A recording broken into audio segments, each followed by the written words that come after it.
Hola, ¿qué tal amigos? Gusto en saludarlos. Soy el profesor Caterino Escobar. Estamos en Culiacán, Sinaloa, hoy 4 de noviembre de 2024. Estoy con mi amigo Luis Alberto Guerra Chiquete. Vamos a hacerle una entrevista. Si gusta presentarse, amigo, adelante. Muy buenas tardes, saludos a todos. Yo soy Luis Alberto Guerra Chiquete.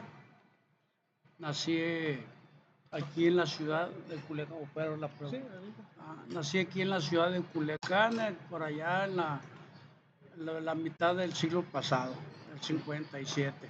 Gracias, amigo. ¿Sus estudios?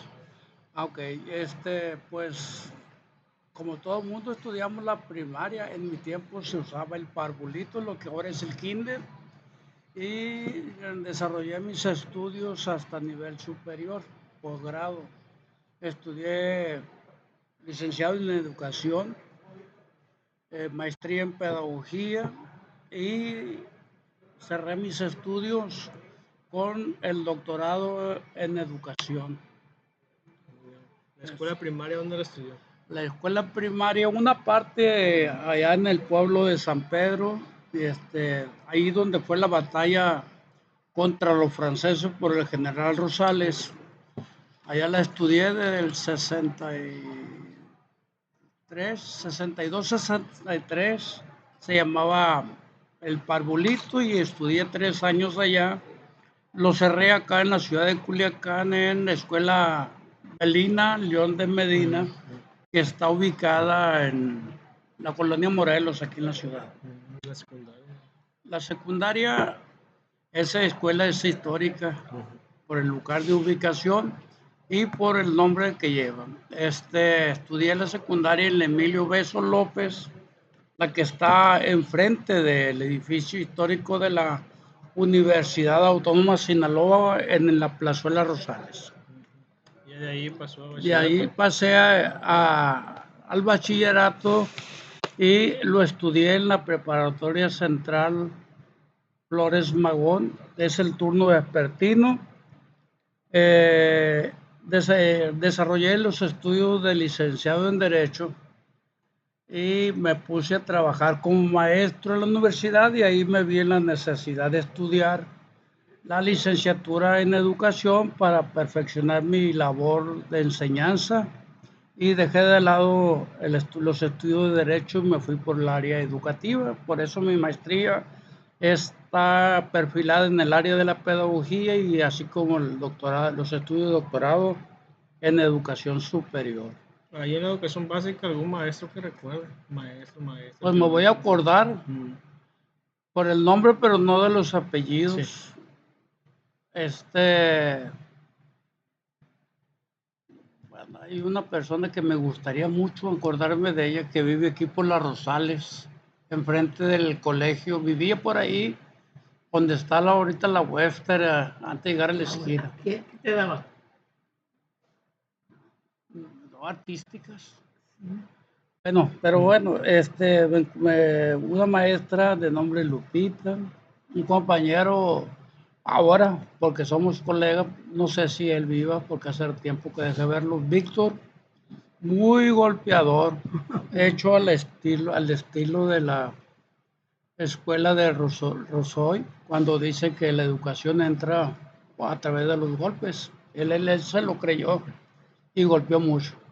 La secundaria, pues ahí me encuentro a muchos que son íconos de la ciudad de Culiacán. Ahorita venimos platicando la compañera y yo de la profesora Victoria Cervantes Ibarra, que me dio la clase de biología.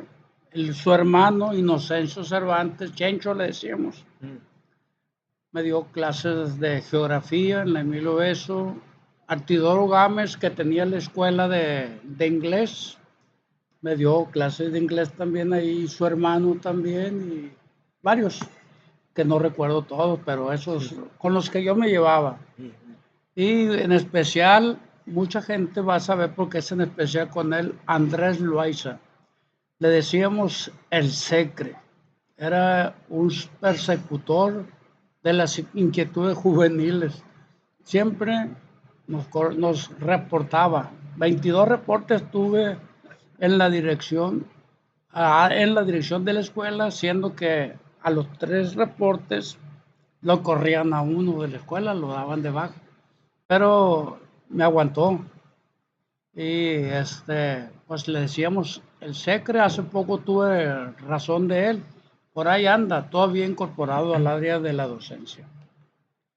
En esas primeras lecturas que tenía, ¿cuál más le llamó la atención? Por ejemplo, de sus lecturas de secundaria, bachillerato.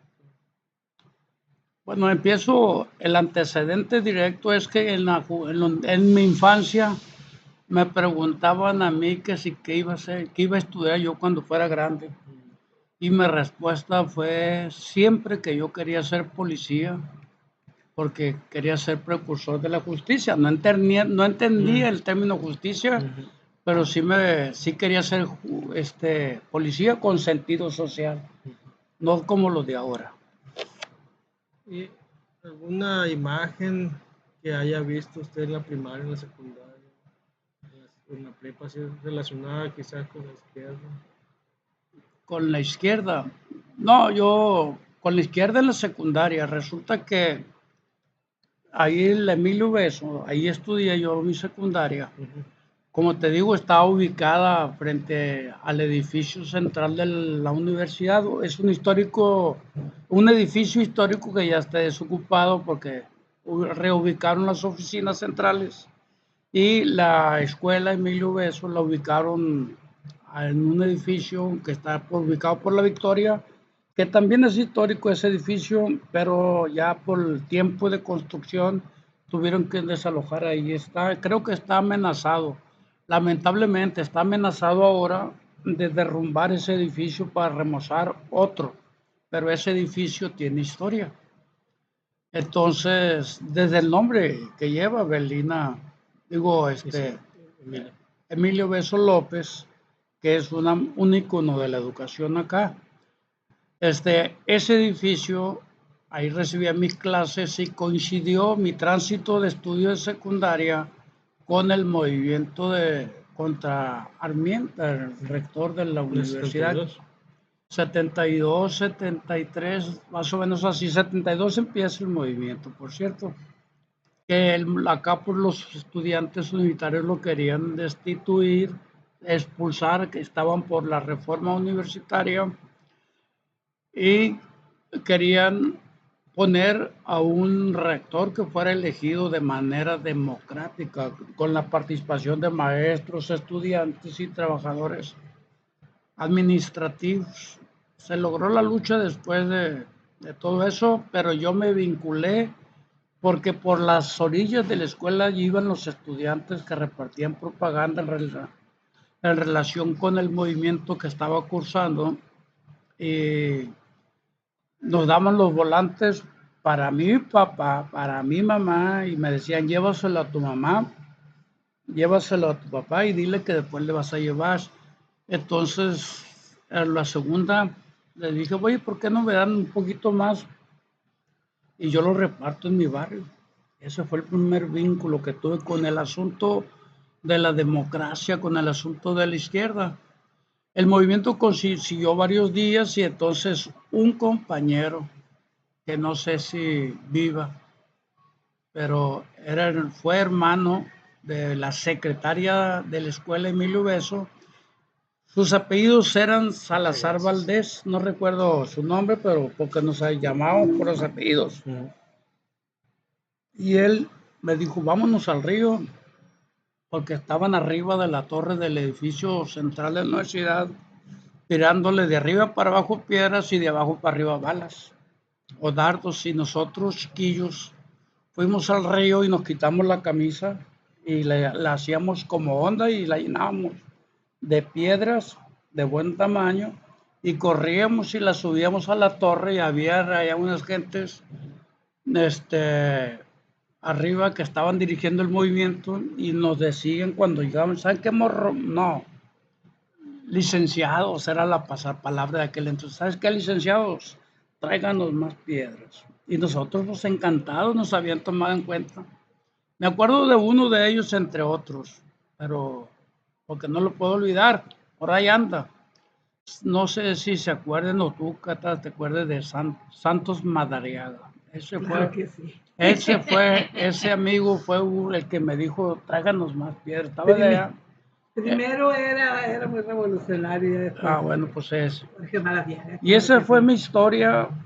Después me llevaron documentos de organizaciones clandestinas, pero yo no sabía nada.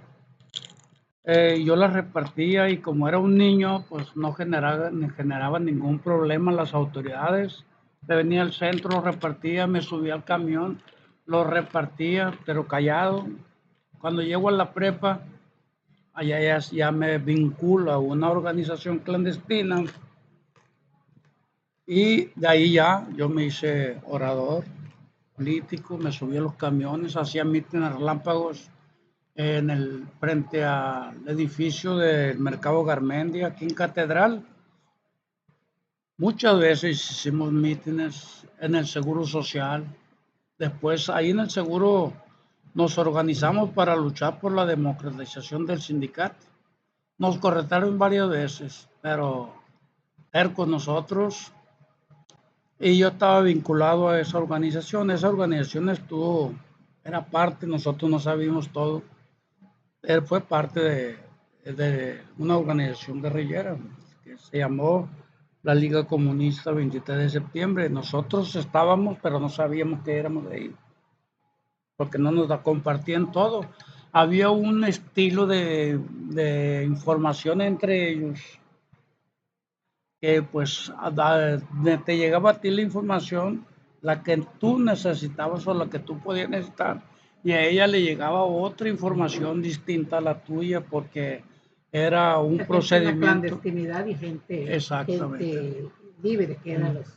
Era un procedimiento implementado que les daba seguridad de tener continuidad y evitaban así, tenían mejores condiciones para evitar la represión. ¿Puede decir el nombre de la organización? Pues en la prepa se llamó En Marcha. En Marcha. En Marcha. Esa fue la organización. Ahí hubo personalidades, algunos todavía andamos en las filas de la lucha política, ahora por la izquierda democrática, pero hay otros compañeros que ya se fueron, pero andamos aquí un compañero que le dicen el Tito. A mí me dicen Chiquete, no es sobrenombre, mi apellido, pero para mí todo el mundo cree que es sobrenombre.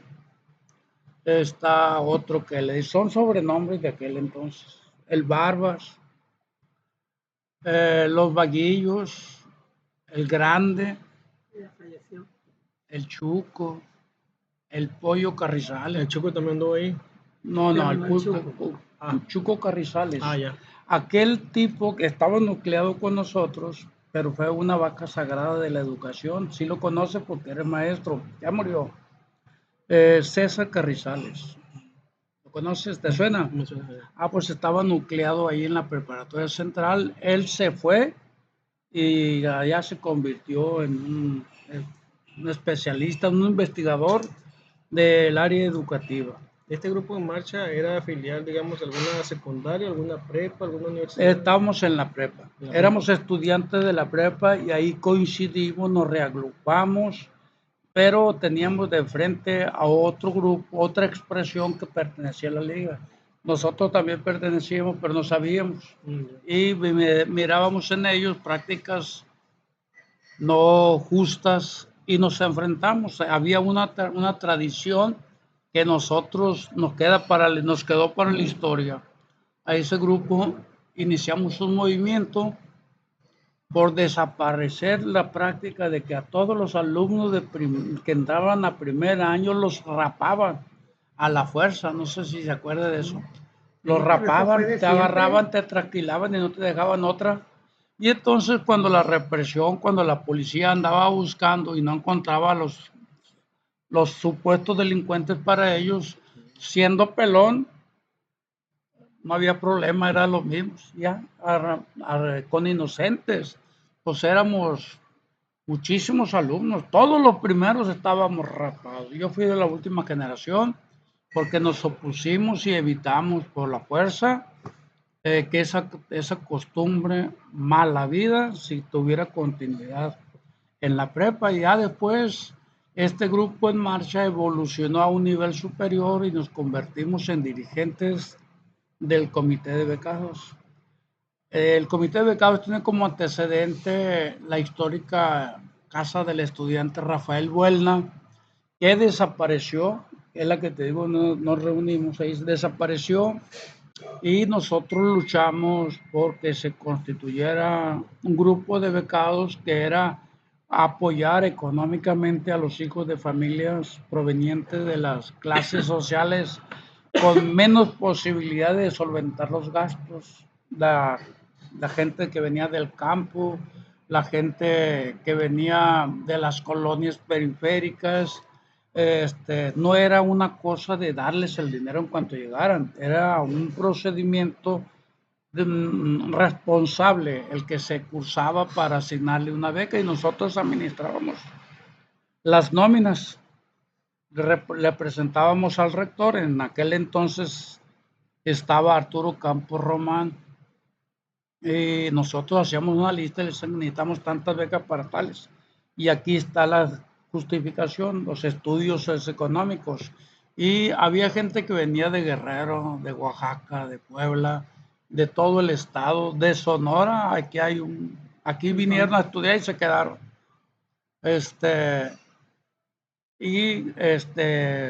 Hubo un momento en que el presupuesto autorizado para la asignación de las becas, o sea, no tenía capacidad para más el presupuesto, y la universidad, la matrícula seguía creciendo, y había más gentes que necesitaban apoyo económico para realizar sus estudios, y el dinero ya no había. Entonces hicimos un planteamiento político. El grupo que había en marcha, que había evolucionado ya que ¿cómo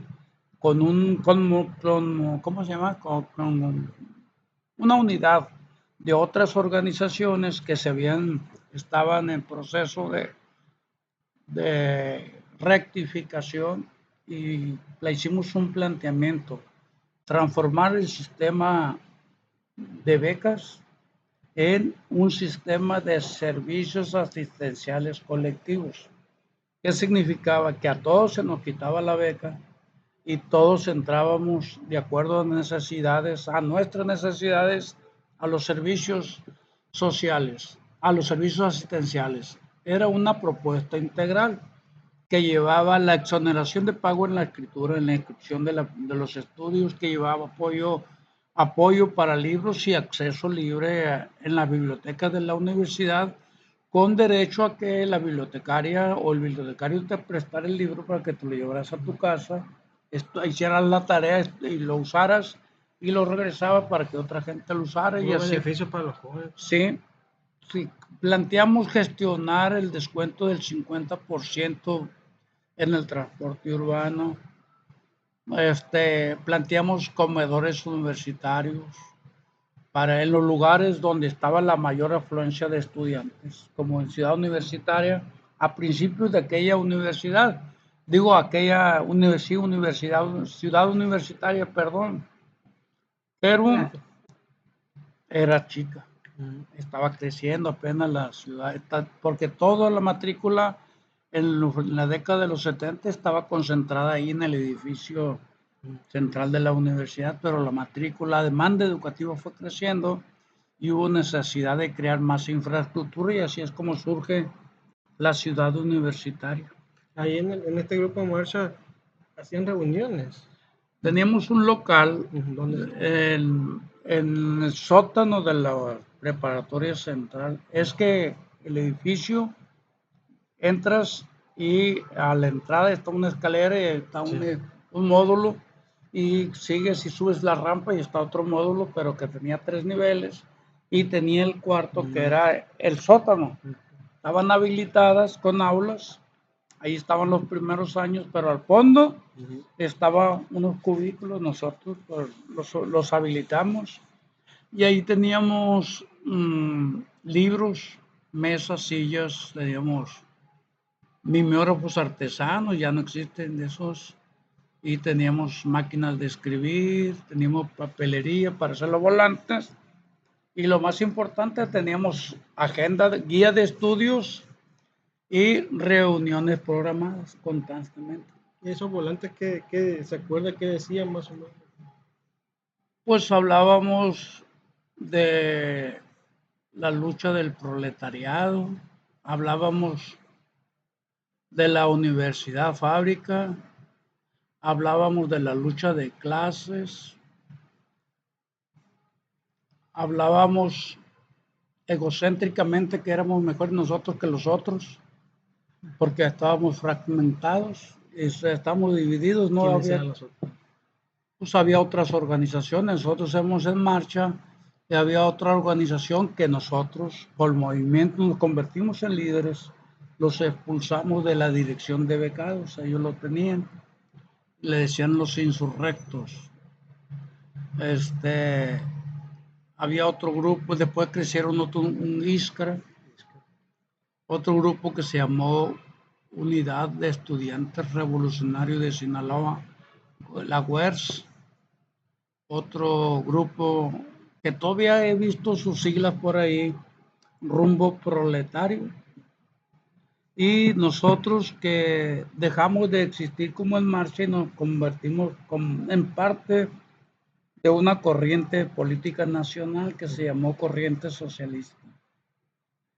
Que esa corriente que es nacional, creo que es la que más se desarrolló de todos los grupos de radicales, es el que más se desarrolló. Años después formó parte del proceso de unidad en el PMS, PSUM primero, creo, PMS. No, Partido Mexicano Socialista.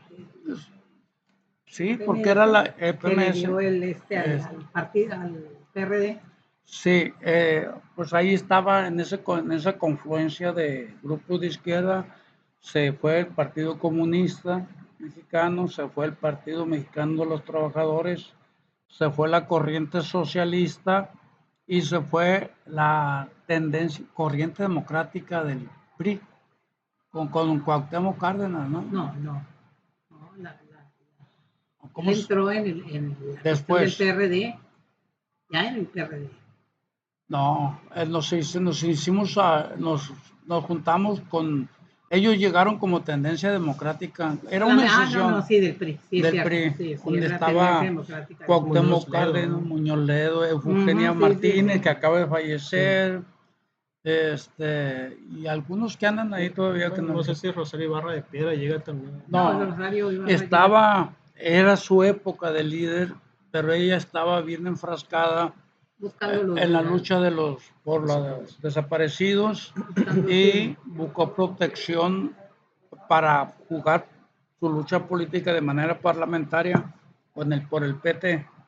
El PT la postuló para diputada federal y llegó. Por eso Rosario fue. Ahí en Marcha había mujeres, militantes, simpatizantes. La verdad no había mujeres, porque las mujeres que estaban con nosotros en el grupo estaban en otro nivel. Supuestamente, lo digo entre comillas, porque en aquel entonces era algo natural, que ahora que lo veo, no era lo correcto. Pero las mujeres estaban disueltas y unidas a nosotros ideológicamente, pero orgánicamente ellas estaban y participaban en el grupo de los becados. Eran parte de ese gran grupo que logró apoderarse de la dirección y de los becados, y que desde el interior del grupo de los becados nos planteamos la refundación de la Federación de Estudiantes Universitarios de Sinaloa. Además de ahí del sótano, ¿se reunían en otros lugares? Había otro lugar que teníamos acá en el edificio central que se llama La Pichonera. ¿La conociste? Ahí nos reuníamos en la Pichonera. Porque está a mero atrás y en la parte alta. Creo que ya está habilitado como una oficina ahorita, pero también y ahí teníamos, a semejanza de allá, y como para que no nos vieran o para pasar desapercibido porque éramos clandestinos, Un tiempo nos reuníamos acá en el edificio central y otro tiempo nos reuníamos en las Flores Magón, en el cubículo. Pero no era tener una idea clara de lo que era el activismo político así, porque éramos los mismos los que nos miraban para arriba y para abajo, andábamos juntos y nos metíamos al cubículo en la prepa y todos nos miraban. Y luego nos salíamos y a los 2, 3, 4 días nos íbamos y nos metíamos al otro. No, ¿qué clandestinos íbamos a hacer? Nomás que el romanticismo de lo que fuimos presa nos obligó a estar en esa creencia. Pero fue un error de interpretación de la política social. ¿Ustedes utilizaban algunas imágenes? En marcha utilizamos un martillo. Okay. El martillo era antes no había condiciones como ahora, ni tan siquiera estaban los tan modernizados. Nosotros teníamos un mimeógrafo que era un marco de madera con una manta, una franela y le pegamos los esténciles. Antes había un aparato que era lo más moderno, que era el mimeógrafo y que te imprimía los volantes de mano o motorizado. Y ahí estaba el escrito y salían las hojas. Pero nosotros antes. En marcha, dices. No, me refiero al instrumento. No, que la organización. Sí, tenía, en marcha. Y el periódico se llamó Martillo, pero era un periódico mural. Era tanta la vocación revolucionaria que hacíamos los murales en periódicos, los reciclábamos. Por ejemplo, El Noroeste es un periódico de buen tamaño cuando desdoblan las hojas y así hacemos un rollo, así lo poníamos de esta manera que llamara la atención, y poníamos hoja 1, hoja 2 y le poníamos el martillo y se dibujaba un martillo, todo artesanal, todo artesanal. ¿Y este martillo hacía referencia a los soviéticos, los cubanos? Pues viene de la Revolución Socialista, pero aquí tuvimos ya un antecedente que no recuerdo la época, pero que ya hubo antes que nosotros. Nosotros no somos más que, por lo que he visto últimamente, repetidores de procesos de la historia, que somos interesantes. Y ahí cuando se reunían había como especie de curso, les daban algunos temas.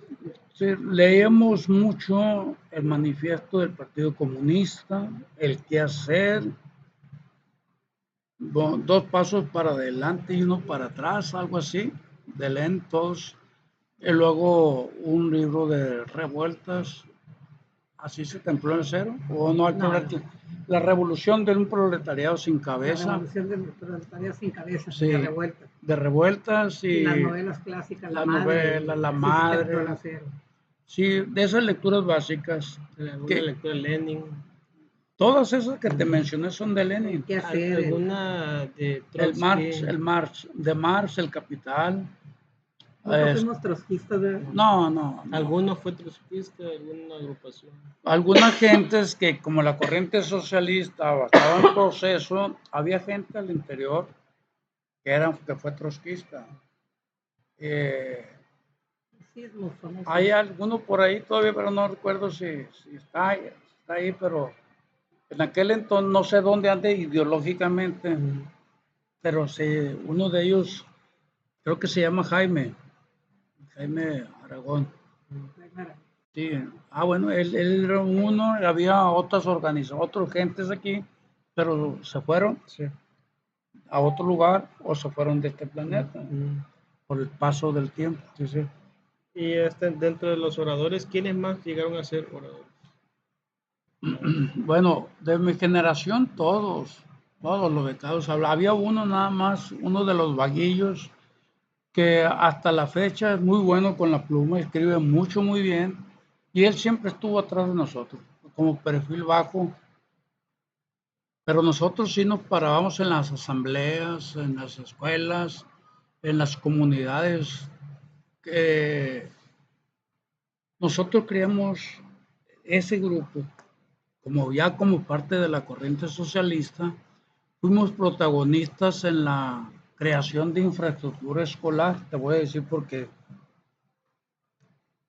En la década de los 76, de la década de los 70, al 80, había nada más aquí en la escuela primaria, secundaria o capacidad, estructura escolar para muy pocas escuelas. Por ejemplo, estaban las públicas que le llamaban, era la Jesucitanera, la CENOC, la CENTE, Jesucitanera, la CENOC, la CENTE, creo la Trabajadora, y una nocturna que la se llama Rafael, la que estaba en el internado, ¿cómo se llama? Rafael ¿Abuela? No, no, era una secundaria nocturna que estaba en el edificio de Ramírez, ¿no?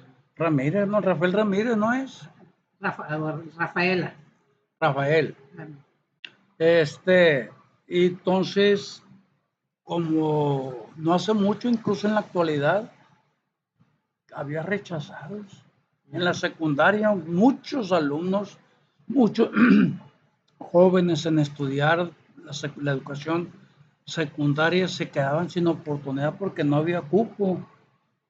Y nosotros, ya había una escuela secundaria anexa al tecnológico de Culiacán y había dos escuelas federales. La Federal 1, que está a un costado del Estadio Ángel Flores, ahí donde juegan béisbol, y no, perdón, Sí, al revés. sí, La 1 está en Tierra Blanca, Blanca, sí, y la 2 está acá. Entonces, y después tomamos las escuelas, no dejamos que dieran clases, llamábamos a los padres de familia y a los estudiantes, a los aspirantes, elaborábamos padrones, los presentábamos, si no había capacidad, no había respuesta, duramos meses durmiendo en las escuelas que querían, y en un primer paso de lucha, hicieron la Federal 3, allá para la Díaz Ordaz.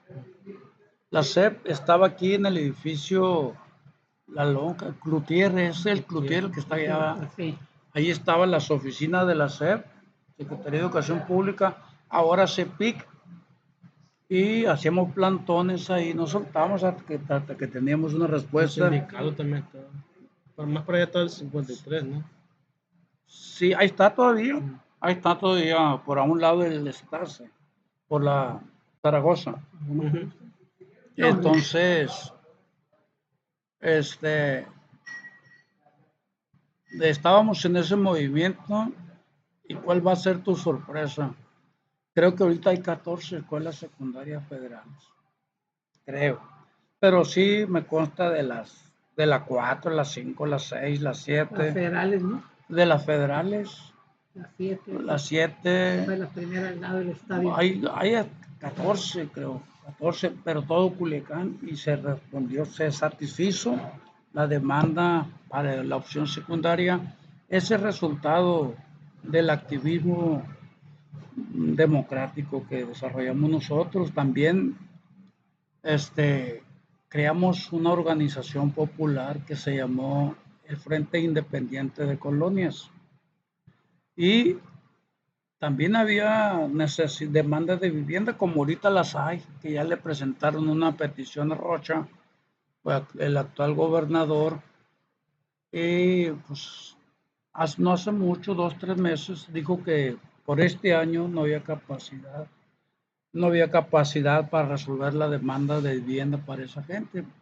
Ahora se ve la luz en el horizonte porque Claudia está planteando de construir 1 millón de viviendas para todo el país. Quién sabe cuántas irán a caer aquí.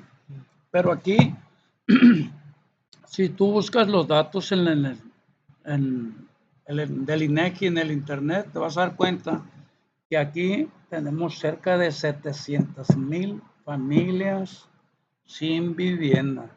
Hay un sinnúmero de familias que viven de arrimados, hay que viven prestados, que viven rentados, ¿no? Y gente que duerme en la calle. Entonces, son muchos. Ahí está, no lo digo yo, lo dice un dato del INEGI, ahí está, creo que del 2020, desde entonces viene el problema.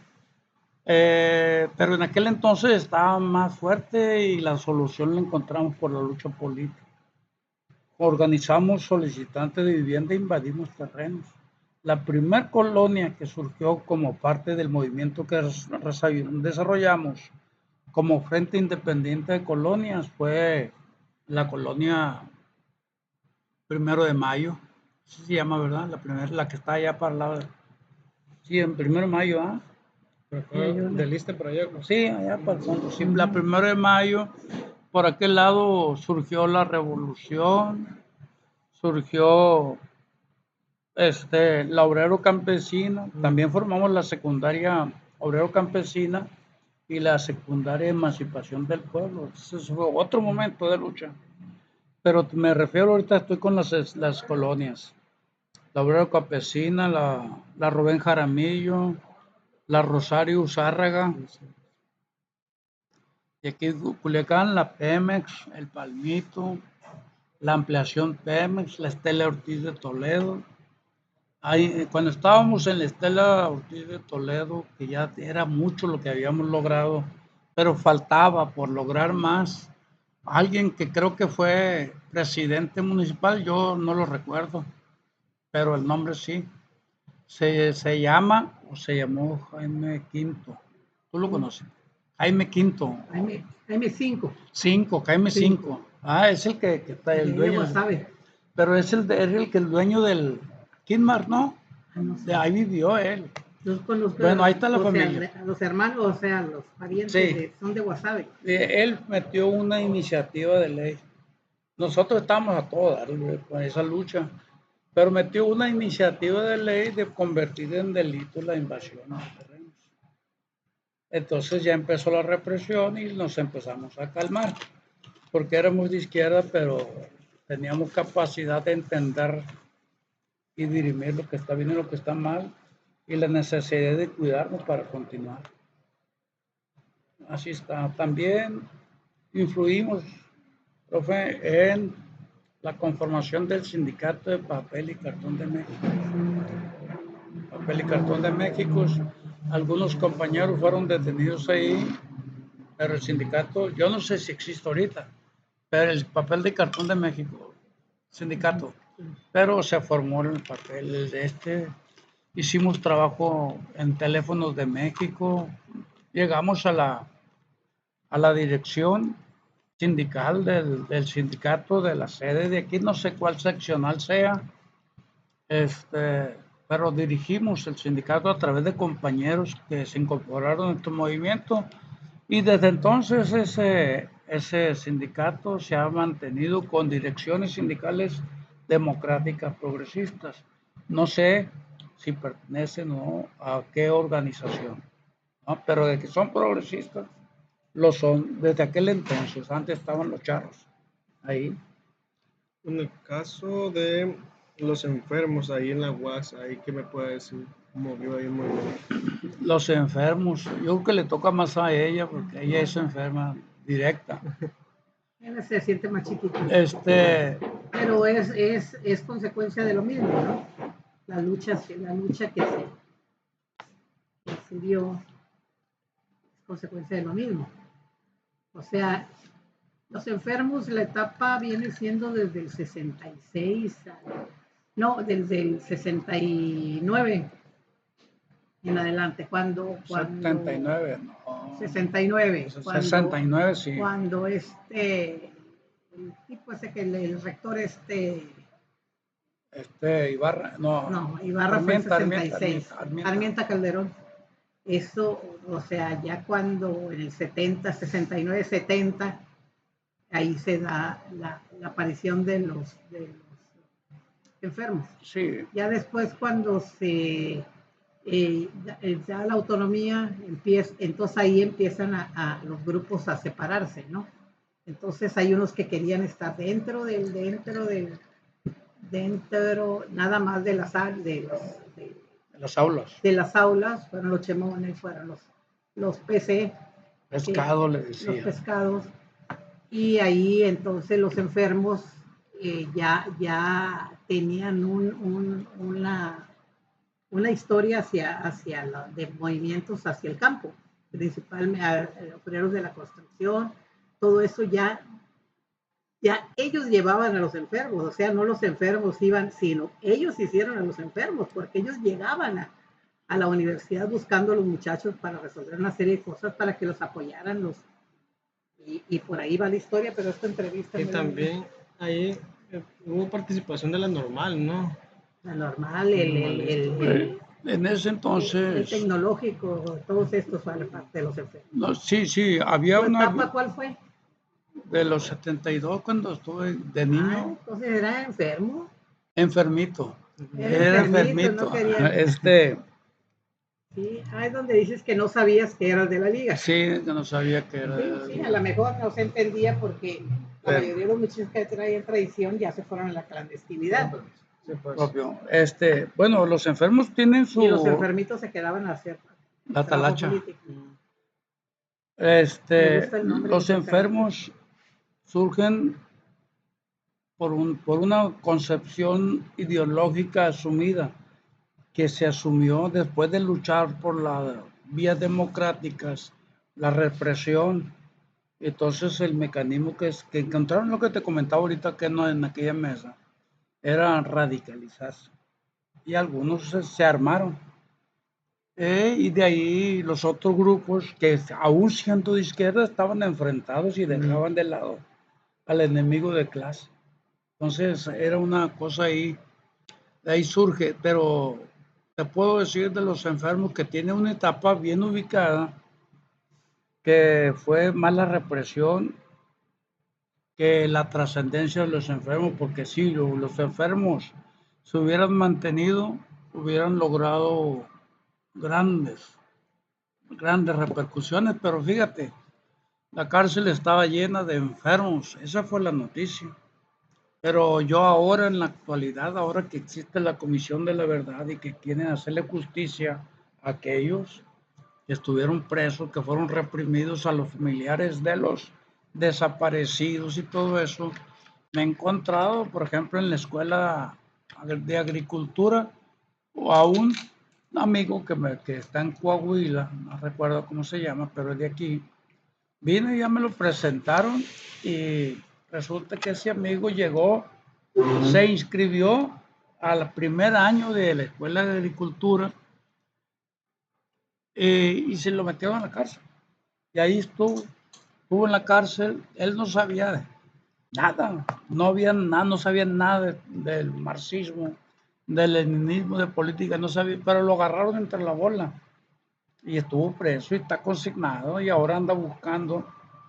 Ese es uno de los que todos se lo merecen, pero ese es uno de los más injustos porque no fue actor, no se activó la circunstancia, se lo llevaron como él, hubo mucha gente, como él hubo muchísima gente, que La, fueron detenidos en la represión aceleró, la la radicalización. radicalización. Sí, sí. La gente, los enfermos no querían entrar a la liga hasta no estar preparados totalmente.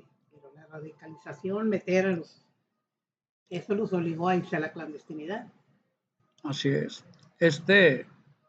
Los militantes de la liga, por la vertiente de los enfermos, de esa vertiente de la liga, por ahí surge el proceso de rectificación. Sí, sí, Los presos allá estudiaron mucho estudiaron, y cuando salieron bien convencidos de que esta era una vía incorrecta y que había que rectificar, y se hizo un proceso nacional donde el planteamiento era dejar de lado el radicalismo y luchar por la vía democrática. Y por la vía democrática implicaba luchar por la reforma electoral,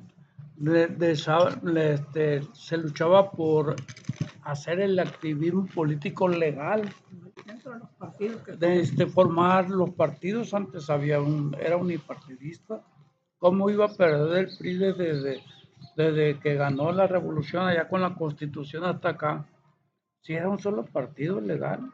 El partido del PAN surge el 37 o 39.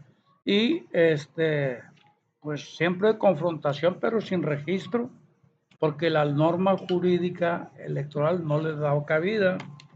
Y el Partido Comunista, como profesaba o planteaba el socialismo, el comunismo, mucho tiempo se mantuvo en la clandestinidad del Partido Comunista.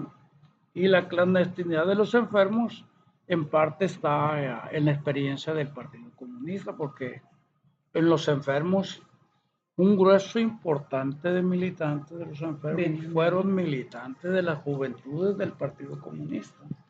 Allá estaban y se radicalizaron y se formaron acá. Eso es lo que yo te puedo decir de los enfermos. Es una etapa muy interesante que vale la pena estudiarla y conocerla. Después de los 70 se involucró usted en otros movimientos. De los 70, De los 80 más de los bien. 80. Pues yo, del 77, 78, yo me metía al Frente Independiente de Colonias. Yo llegué a la escuela de Derecho porque en el grupo donde estaba nos repartimos, nos valía roña la vocación. A ver, nos reunimos, entonces queremos seguir jugando políticamente, activando. ¿Y tú para dónde te vas? A química. ¿Y tú para dónde te vas? A economía. ¿Y tú para dónde te vas? Yo quería ser médico. Yo me quería ir a Guadalajara porque aquí no había. Entonces me dijeron, no, necesitamos gente en Derecho, te toca a ti Derecho. Así fue como caí en Derecho yo. Y en la escuela de Derecho fui líder mientras estuve ahí. Pero yo estando en Derecho me fui al Frente Independiente de Colonias y ya me moví en aquel lado. El 81, 82. En ese Frente de Colonias, ¿quiénes más andaban? Pues no sé si los conozca, pero andábamos. Por cierto, la que es la Tere Guerra, la que es diputada de la Comisión Política, presidenta de la Comisión Política del Congreso, fue una compañera dirigente del Frente Él y su Independiente. hermano también era de la Liga, ¿no? No, pero la Tere El hermano fue del Comité de Colonos. Ella fue una de las líderes junto con otro compa que se llama Francisco León, que ahorita está en Baja California, no sé si Loreto, La Paz, por ahí anda. Ahí me quedé yo un tiempo, el 82, buenas tardes, 81, 82 es cuando la corriente evoluciona a partido y se forma el PPR. Entonces, Partido Popular Revolucionario, Partido del Pueblo Revolucionario, algo así, el significado de esas siglas, pero resulta que yo ya era profesor en la universidad, muy joven entré y quería yo superarme académicamente, no me satisfacía.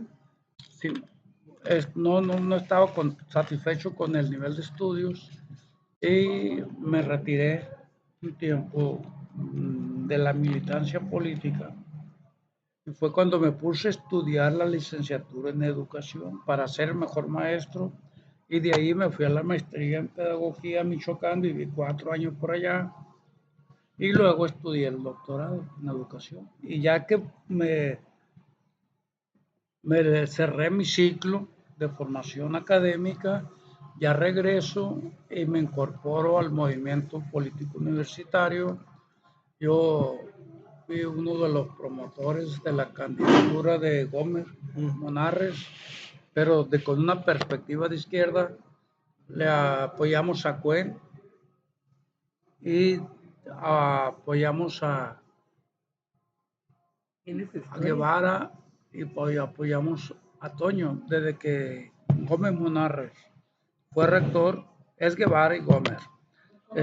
Cuando Gómez Monarres fue rector, yo me incorporé a la administración central y cumplí mi mayoría de edad laboral y me jubilo como personal de confianza.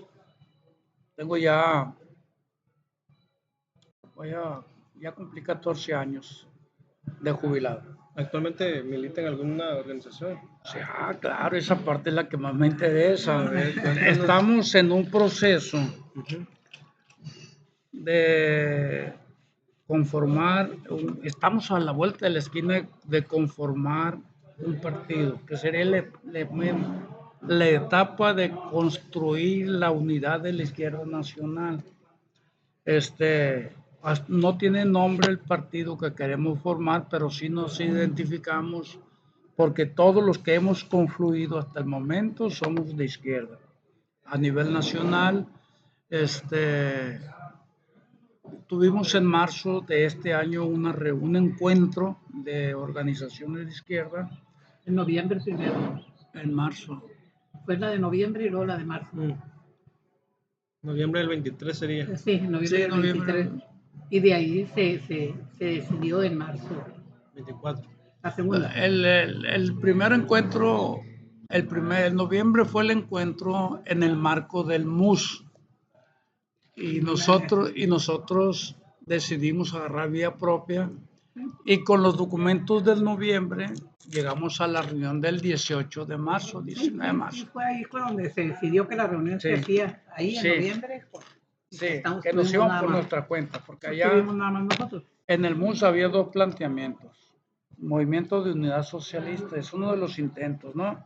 Una posición ideológica trotskista, de orientación trotskista, plantea, lo sigue planteando, de que la forma de organización para la unidad de la izquierda es frentista, un frente. Pues un frente donde la relación entre las diferentes organizaciones que confluyeran iba a ser solo de coordinación.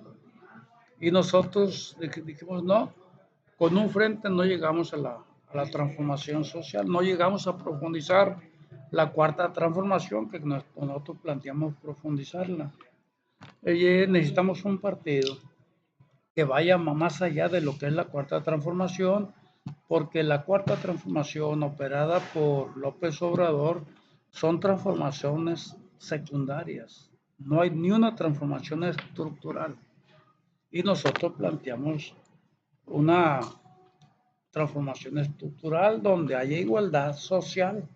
Y acá en la transformación secundaria pues no ha llegado más allá de los servicios ¿cómo se llaman? Los servicios política asistencialista.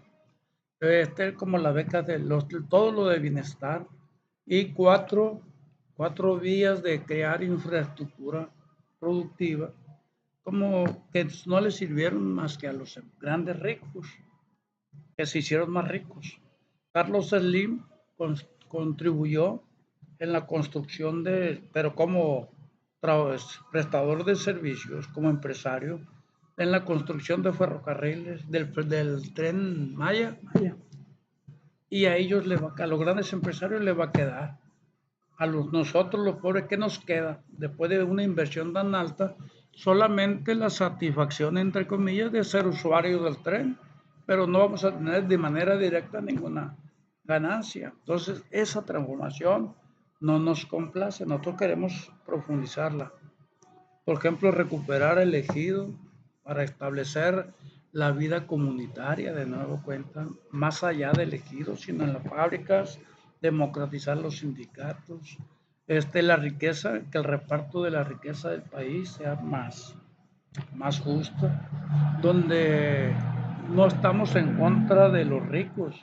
Esa es una rectificación que estamos haciendo. No estamos en contra de los ricos, estamos en contra de que existan los pobres, ¿no? Cuando la riqueza es del país y su población, ¿por qué unos se hacen ricos y otros no? Porque se apropian de los medios de producción. El tren y todo, el tren, el transísmico, el aeropuerto, el AIFA, todos salieron del presupuesto, de impuestos. Tú, yo, todos hemos comprado para aquellos, pero para acá, de la ganancia que genere, no va a venir nada para acá. Por ejemplo, ¿no? Eso es lo que nosotros estamos planteando como planteamiento del partido. Nos separamos del MUS, o sea, tenemos relaciones, comunicación, intercambio, intercambio de propuestas y todo eso, pero traemos nuestra vía.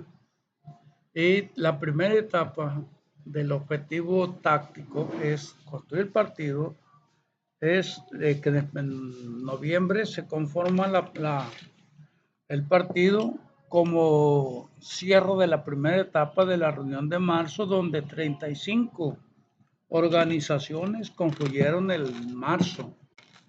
35 organizaciones y las 35 organizaciones de diferentes partes del país, unas nacionales, otras locales y así, estuvieron de acuerdo en avanzar en la conformación del partido.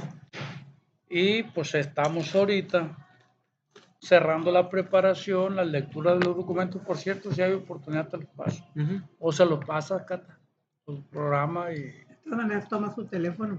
Está más cerca ustedes aquí. Sí, ok. Estamos en esa parte y tenemos con un acercamiento nuevo que en el Estado de México desarrollando, que también te invitamos, es el 9, sábado que viene, por vía Zoom, vamos a tener la tercera mesa que se llama El progresismo, la mexicana. El diálogo marxista, o sea, los diálogos marxistas. Sí, los encuentros se llaman diálogo entre marxistas. Diálogo entre marxistas, que son gente que se están acercando, nosotros los estamos recibiendo, establecemos la comunicación y estamos implementando ese procedimiento para encontrar las convergencias. Y así está. A ver, la segunda etapa seguramente tendrá que ver con el desarrollo del partido, el fortalecimiento del partido, el vínculo del partido con las clases sociales, como es la construcción del poder popular, entre otras cosas, la democratización de los sindicatos. Pero primero se construye el partido con los que coincidamos, después se fortalece y después a la par vamos desarrollando el trabajo político por otras etapas del desarrollo de construcción. Muchas gracias, amigo. No, al contrario, gracias a ti. Si gusta agregar algo más.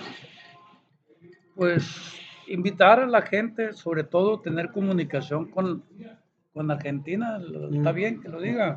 Sí, tener comunicación con la raza de Argentina, que aquí vemos gente de izquierda y pues que nosotros estamos desarrollando un proceso de investigación, estudio y conocimiento del progresismo en América Latina y en lo que se refiere a las fuerzas de izquierda, las fuerzas progresistas de Argentina, con ese presidente, con ese mando, no les está yendo bien. Milei. Con el amigo Milei han dado un retroceso tan grande, pero que todavía tienen oportunidad de corregir. Lo bueno es que no se acaba ahí. Se dan cuenta, dense cuenta de lo que está pasando. Nosotros desde acá los estamos estudiando al progresismo, los diferentes gobiernos progresistas. En Argentina los que hubo, con Fernández, con la compañera y su esposo, no me acuerdo.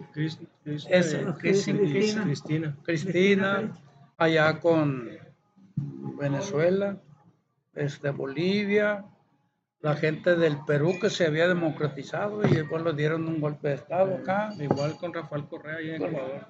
Con Correa y ahora me acaban de dar la noticia hace unos días que el amigo del de Brasil, también Lula, que tuvo un desliz, ahí tengo un artículo que tuvo un desliz ideológico, y no lo ha corregido. Y no lo ha corregido. Y golpe de estado al otro, a Evo. No, al de Colombia. Le quieren dar el golpe. A Petro, que le quieren dar un golpe, pero de eso es. Esos blancos, o sea. Sí, eso nos obliga a entender. Hoy están golpeando mucho a Evo Morales, literalmente lo están golpeando. Pues lo quisieron quebrar hace unos días. Sí. Pues el muchacho, no supe del chofer, ¿se murió o no murió? No supe, pero tenía un balazo acá, ¿no? Sí. El que iba el carro. El chofer, ¿no? Sí, pues, amigo, profe, pues eso sería todo. Muchísimas gracias. Te agradezco la oportunidad de compartir. Gracias a usted. Igualmente, amigos, gusto saludarlos y nos vemos más adelante en otra entrevista. Hasta luego.